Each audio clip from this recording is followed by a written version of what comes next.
सभी का स्वागत है। चतुर्मिति में आते हैं आगे। चतुर्भुज के प्रकार में हमने इसे पहले देख लिया है, आयत, वर्ग, समानांतर चतुर्भुज। आ जाते हैं सम चतुर्भुज और समलंब चतुर्भुज। सम चतुर्भुज में देखते हैं कि सम चतुर्भुज एक समानांतर चतुर्भुज है, लेकिन उसके साथ साथ समानांतर चतुर्भुज से थोड़ा सा आगे है। सम चतुर्भुज एक समानांतर चतुर्भुज है, लेकिन थोड़ी सी विशेषता उससे आगे है। इसलिए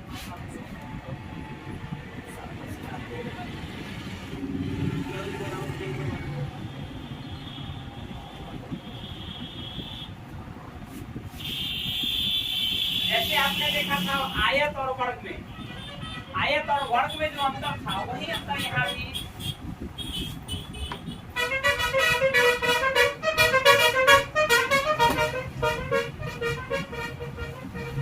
जैसे यह एक आयत है जबकि यह एक वर्ग है, दोनों का प्रत्येक 90-90 है, लेकिन एक स्पेशल विशेषता ये अलग से जुड़ जाती है कि इसके प्रत्येक भुजा की माप भी बराबर होती है। वैसे ही एक समानांतर चतुर्भुज और एक सम चतुर्भुज में बेसिक अंतर उसके भुजा का ही है। हालांकि अन्य भी कई अंतर है, जैसा अंतर इसमें भी हमने देखा था वैसे भी कुछ अंतर है जिस पर हम स्पेसिफिक चलेंगे डिटेल में।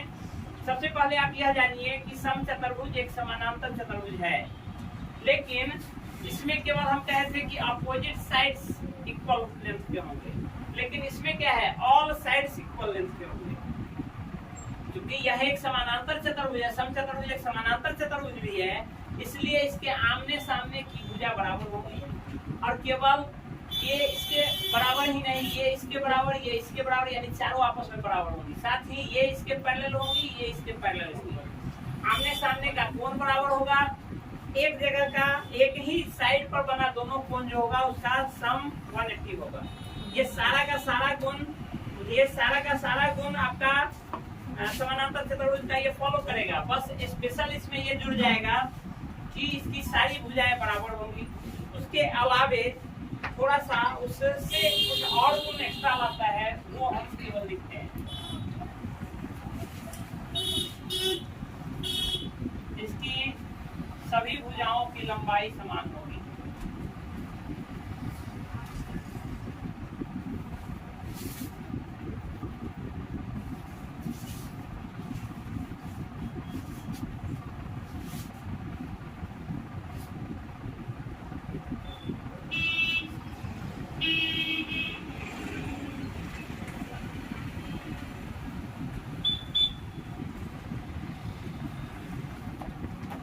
इसके अलावे स्पेशल प्रॉपर्टीज, जैसे आपने इसमें देखा था पैरेललोग्राम में, इसके डायगोनल एक दूसरे को क्या करते हैं, बाइसेक्ट करते हैं, यानी समद्विभाजित करते हैं। जितना इसका मान उतना इसका मान, जितना इसका मान उतना इसका मान।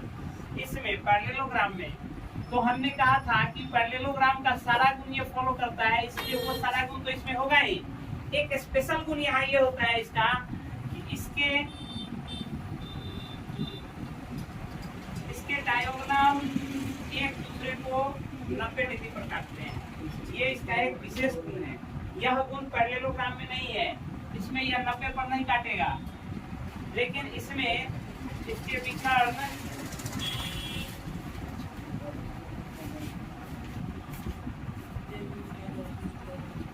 एक दूसरे को 90 डिग्री पर समद्विभाजित करते हैं, यानी दो बराबर भागों में काटते हैं।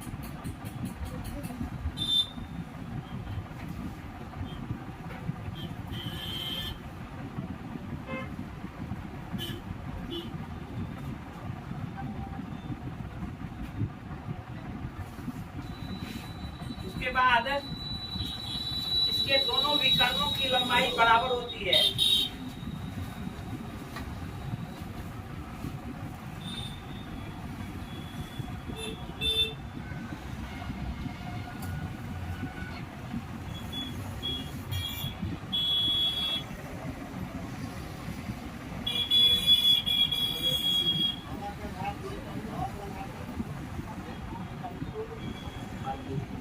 ठीक है, समद्विभाजित करती है। अब यहाँ से और बाकी जितना इसका गुण था वो सारा का सारा गुण लगाए थे वो सारा का सारा, लेकिन ये 2 पॉइंट उससे आगे हो जाएगा। एक तो सभी भुजाएं बराबर होंगी और दूसरा दोनों विकर्ण एक दूसरे को 90 पर काटेगा। ये 2 स्पेशल गुण है इसका। इसके बाद हम आते हैं समलंब चतुर्भुज पर। उसके बाद सबका पेरीमीटर और सबके क्षेत्रफल पे आ जाएंगे। एक आप पढ़िए और समलंब चतुर्भुज।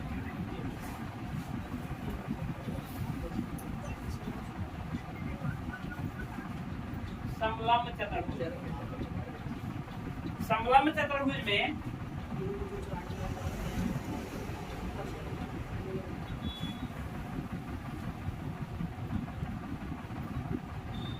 वैसा चतुर्भुज जिसके केवल 2 भुजा आपस में समानांतर हो उसको समलंब चतुर्भुज कहते हैं। वैसा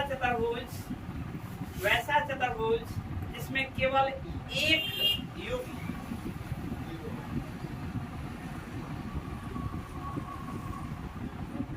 वैसा चतुर्भुज जिसमें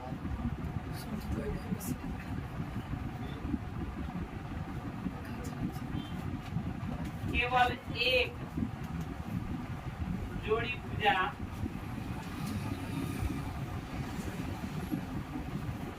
आपस में समानांतर हो।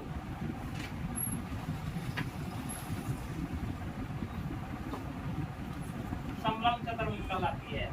जैसे आपने समानांतर चतुर्भुज में देखा था कि ये भुजा इसके पैरेलल और ये भुजा इसके पैरेलल, लेकिन इसमें देखिए केवल ये इसके पैरेलल है, ये इसके पैरेलल नहीं है।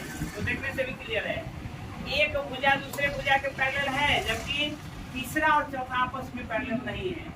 ऐसे चतुर्भुज को समलंब चतुर्भुज कहते हैं। ऐसे चतुर्भुज को समलंब चतुर्भुज कहते हैं जिसमें केवल एक जोड़ी भुजा आपस में समानांतर हो, तीसरी और चौथी भुजा आपस में समानांतर नहीं हो। वैसे चतुर्भुज को समलंब चतुर्भुज कहते हैं। अब आते हैं आयत, वर्ग, समानांतर चतुर्भुज, समचतुर्भुज और समलंब चतुर्भुज। इन पांचों की परिमिति के लिए कोई स्पेशल फॉर्मूला नहीं है। जैसा हमने in the first class I have said the sum of all sides of a polygon that is called the perimeter of a polygon। किसी भी समझिए सबको, किसी भी फिगर चाहे वो बहुभुज कोई भी हो, त्रिभुज हो, चतुर्भुज में किसी प्रकार का चतुर्भुज हो, परिमिति क्या होता है उसकी चारों भुजाओं को जोड़ दीजिए। यदि चतुर्भुज है चाहे किसी तरह का चतुर्भुज है उसकी चारों भुजाओं की लंबाई को जोड़ दीजिए। इसमें हम कोई समलंब चतुर्भुज का परिमिति पूछेगा तो परिमिति बराबर क्या हो जाएगा, इन भुजा, इस भुजा की लंबाई प्लस इस भुजा की लंबाई प्लस इसकी लंबाई प्लस इसकी लंबाई, ये इसका क्या हो जाएगा, परिमिति हो जाएगा। परिमिति किसी का भी पूछे या वृत्त के केस में परिधि कहते हैं परिमिति को। तो परिधि या परिमाप या परिधि, ये तीनों या इंग्लिश में पेरीमीटर, ये चारों में से कुछ भी पूछे, परिधि इसी को कहते हैं परिमाप। वृत्त के केस में स्पेशली यह परिधि होता है।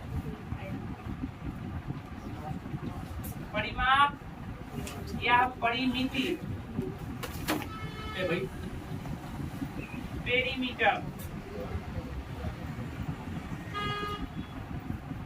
यह चारों चीज लगभग एक बराबर। लगभग हमने इसलिए कहा कि यह परिधि जो होता है वृत्त के केस में होता है, यानी कर्व रेखा से यदि हम ये करें तो उसको परिधि कहते हैं। बाद बाकी हालांकि इसमें भी वही होता है, पूरे लेंथ को माप दे वही परिधि होता है। लेकिन परिमाप और परिधि या पेरीमीटर तीनों एक वर्ड है। इसमें जितनी सीधी रेखाएं हैं सभी की लंबाई को जोड़ देंगे तो वो परिमाप या परिधि हो जाएगा। अब आपको इसमें यदि वृत्त है तो आप जानते हैं वृत्त कहते हैं, यदि वर्ग है तो आप जानते हैं कि वर्ग में क्या होता है, चारों समान होता है। इसलिए आप स्पेशल फॉर्मूला में निकल जाएगा, एक साइड दे देगा 4 से गुना, या तो उसी को आप 4 बार जोड़िए, side plus side plus side plus side, चारों बराबर है तो उसको हम क्या कर देते हैं, पॉइंट टू साइड कर देते हैं, तो स्पेशल फॉर्मूला आ जाता है। तो वो कोई बड़ी बात नहीं है। समचतुर्भुज में भी आप समचतुर्भुज में भी आप वही देखेंगे कि चारों साइड की माप बराबर होती है। तो इसकी भी परिमिति यदि आप कहेंगे एक साइड दिया हुआ है तो 4 से मल्टीप्लाई कर दीजिए तो निकल जाएगा। समानांतर चतुर्भुज दिए हुए हैं या आयत दिए हुए हैं, हम जानते हैं कि समानांतर चतुर्भुज में या आयत में आमने सामने की भुजा बराबर होती है।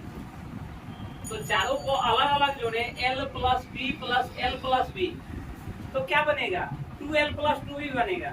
या अंडर ब्रैकेट से बाहर कर दीजिए 2 under bracket l plus b, तो वो परिमाप बन जाएगी, चाहे वह आपकी किसकी, चाहे वह समानांतर चतुर्भुज हो या आयत हो, दोनों का वही हो जाएगा। तो आप सिंपल एक ही कॉन्सेप्ट माइंड में याद रखेंगे कि परिमिति बराबर क्या होता है, सम ऑफ ऑल साइड्स, चाहे वो जितने भुजाओं का वो हो, उससे मतलब नहीं है, जितने भुजा का होगा उतना साइड उसको जोड़ देंगे। तो ये सिंपल हो गया। अब आते हैं क्षेत्रफल पे, एरिया पे। सम चतुर्भुज एक वर्ग नहीं होगा, क्योंकि उसमें मेन क्या है, एंगल सम चतुर्भुज के सभी एंगल 90 डिग्री नहीं होते हैं, फिक्स नहीं है, जरूरी नहीं है कि हो भी सकता है। तो वर्ग एक, हर एक वर्ग एक सम चतुर्भुज है, लेकिन हर एक सम चतुर्भुज एक वर्ग नहीं है। ये चीज यहाँ लिखने की जरूरत है। क्या लिखिएगा, प्रत्येक वर्ग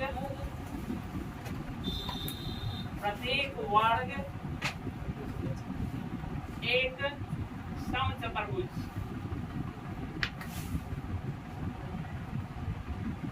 एक सम चतुर्भुज होता है, जबकि प्रत्येक सम चतुर्भुज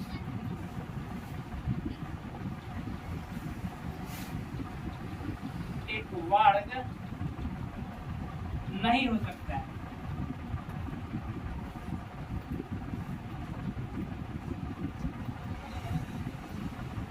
प्रत्येक वर्ग एक सम चतुर्भुज होता है, जो भी वर्ग होगा वो सम चतुर्भुज होगा, क्योंकि उसमें सारे कोण आपके सम चतुर्भुज के सारे कोण होंगे। प्रत्येक वर्ग एक सम चतुर्भुज है, लेकिन हर एक सम चतुर्भुज एक वर्ग नहीं है। ये आते हैं हम क्षेत्रफल पर।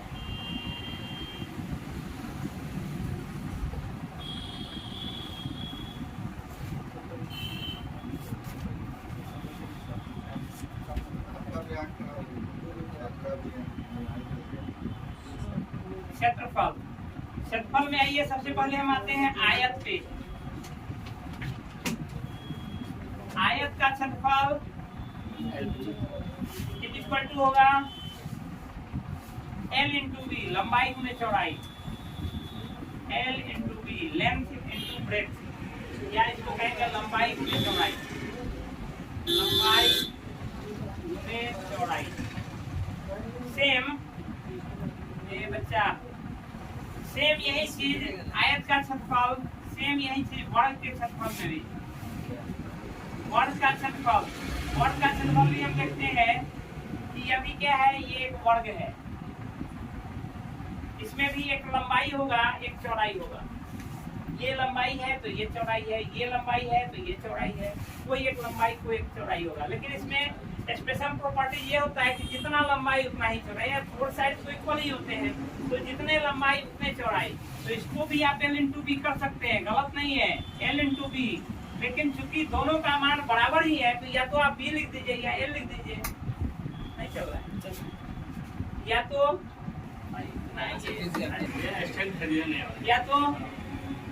L इंटू L ही कर सकते हैं, बराबर क्या हो जाता है L स्क्वायर, बराबर क्या हुआ साइड स्क्वायर।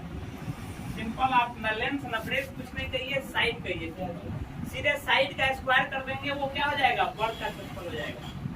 आते हैं समानांतर चतुर्भुज के क्षेत्रफल पर।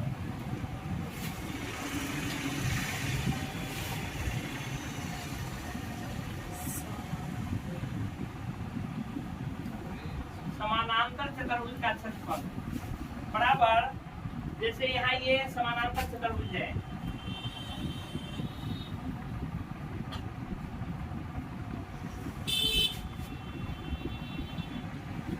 समानांतर चतुर्भुज का क्षेत्रफल बराबर होता है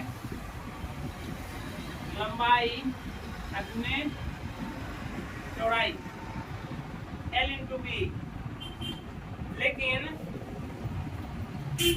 लेकिन यहाँ क्या, यहाँ ये दे दिया 7 सेंटीमीटर और ये दे दिया 5 सेंटीमीटर, तो इसका क्षेत्रफल क्या हो जाएगा? 7 into 5 नहीं, 2 नहीं, 2 into 7 प्लस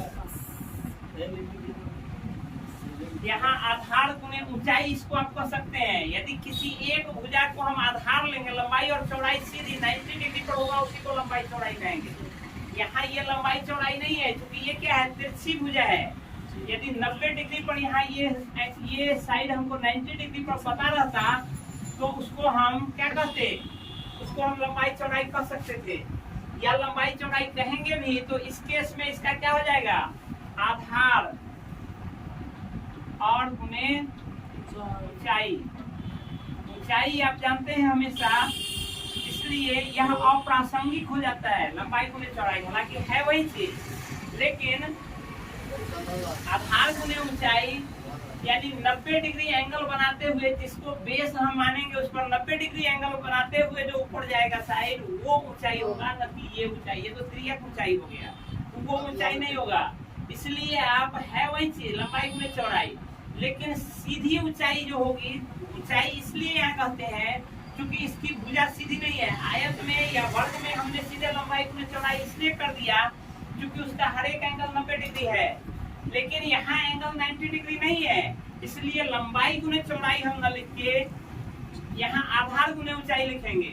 नहीं तो लंबाई गुणे चौड़ाई करेंगे तो कंफ्यूजन ये हो जाएगा, इसको हम लंबाई मान लेंगे, इसको चौड़ाई मान लेंगे और हमारा गलत हो जाएगा। तो लंबाई गुणे चौड़ाई न लिख के यहाँ हम आधार गुणे ऊंचाई लिखते हैं। यदि ये बेस है तो इसका ऊंचाई ये, इस पर 90 डिग्री एंगल बनाते हुए जो साइड खींच देंगे वो जो होगा वो उसका ऊंचाई होगा। तो समानांतर चतुर्भुज का क्षेत्रफल बराबर आधार गुणे ऊंचाई ही याद रखेंगे। आते हैं समचतुर्भुज में। समचतुर्भुज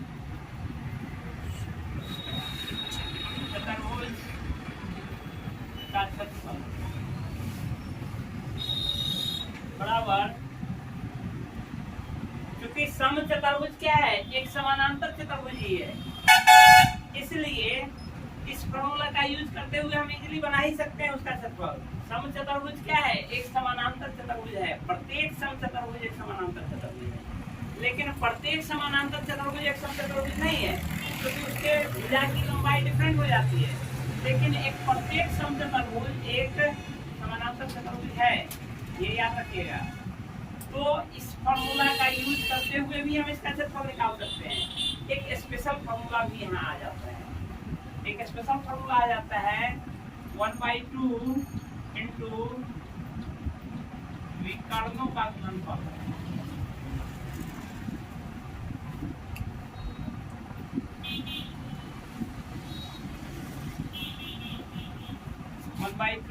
विकर्णों का गुणनफल, यानी ये डायगोनल और ये डायगोनल दोनों को गुना करेंगे और उसका हाफ कर देंगे, वो क्या होगा, समचतुर्भुज का क्षेत्रफल होगा।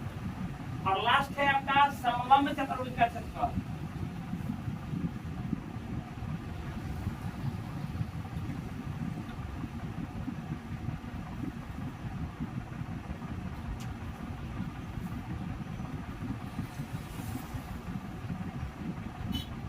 समलंब चतुर्भुज का क्षेत्रफल ये बराबर होगा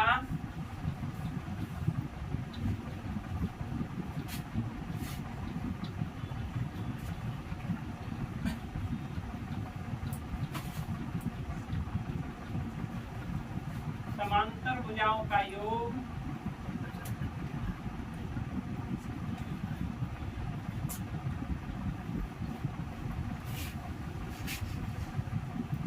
और इंटू ऊंचाई।